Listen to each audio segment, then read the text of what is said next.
Welcome back students.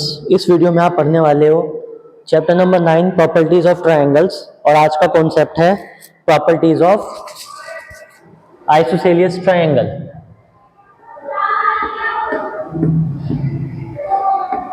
Isosceles triangle, what do you understand by isosceles triangle? Isosceles triangle वो triangle होता है जिसमें दो साइड इक्वल होती हैं। Any two sides are equal. Any two sides are equal. Let us see this by the help of a diagram. चलिए एक triangle लेते हैं। ABC is a triangle. अगर ट्राइंगल ABC एक आइसोसेलियस ट्राइंगल होगा तो इस ट्राइंगल में दो साइड्स इक्वल होंगी। Like AB is equal to AC. AB is equal to AC. There is a property of isosceles triangle. According to the property,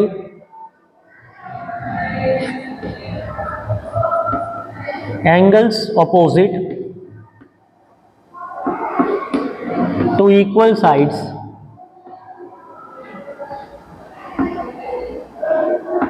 angles opposite to equal sides of a triangle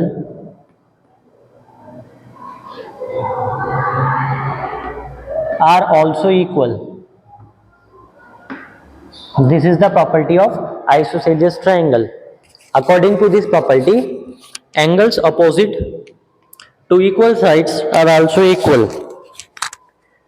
इसका ये मतलब होगा अगर किसी triangle में दो side आपस में इक्वल है, जैसे हमने AB और AC को आपस में इक्वल लिया है, तो AB का अपोजिट एंगल, देखो AB का अपोजिट एंगल है एंगल C और AC का अपोजिट एंगल है एंगल B, तो एंगल B और एंगल C भी आपस में इक्वल होंगे। Then angle B will be equal to angle C if, चलिए एक बार फिर से इसको रिवाइज करते हैं। आइसोसेलियस ट्राइंगल ऐसा ट्राइंगल जिसमें कोई भी दो साइड इक्वल होती हैं। हमने ट्राइंगल ABC लिया है और इसमें दो साइड को इक्वल माना है। कौन कौन सी साइड को? AB और AC को इक्वल माना है, तो AB का अपोजिट एंगल एंगल C और AC का अपोजिट एंगल एंगल B, दोनों कैसे हो जाएंगे? इक्वल हो जाएंगे। एक और डायग्राम लेते हैं इस डेफिनेशन को क्लियर करने के लिए। चलिए ट्राइंगल है PQR और यहां पर मुझे गिवन है PR is equal to PQ।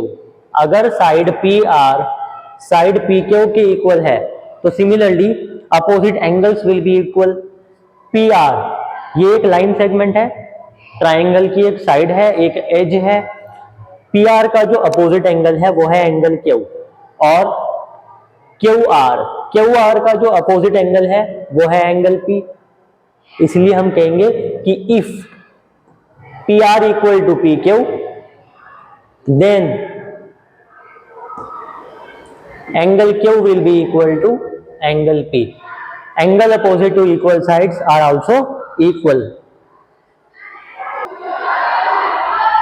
Let us take one example of this definition.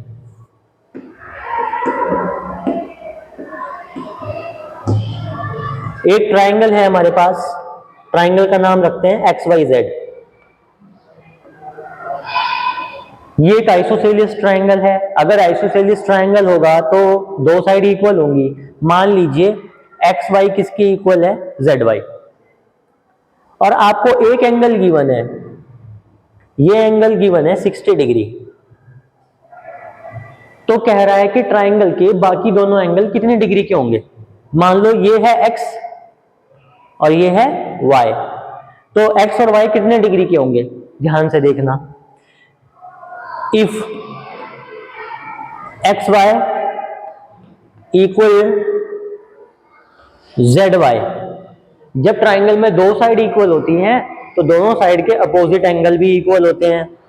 XY का अपोजिट एंगल तो हो गया एंगल Z और ZY का अपोजिट हो गया एंगल X। ये दोनों इक्वल हो जाएंगे by the property of isosceles triangle. और अभी हमने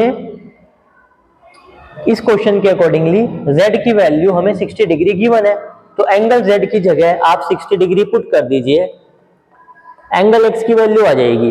तो एंगल x कितने डिग्री का हो गया? 60 डिग्री का। एंगल x की वैल्यू हमने कौन सी प्रॉपर्टी अप्लाई करके फाइंड की है? The property of isosceles triangle. अगर आपसे कहा जाए कि एंगल y की वैल्यू भी बताओ, तो ये काम आप प्रीवियस एक्सरसाइज में कर चुके हो। हम ट्राइंगल में angle sum property of triangle apply करेंगे, तीनों एंगल का सम 180 डिग्री के इक्वल होगा। 60 plus 60 plus y equal to 180 degree, 60 plus 60 120, 180 degree से 120 को माइनस कर देंगे, एंगल y भी कितने डिग्री का आ जाएगा? 60 डिग्री का। So this was all about the property of isosceles triangle.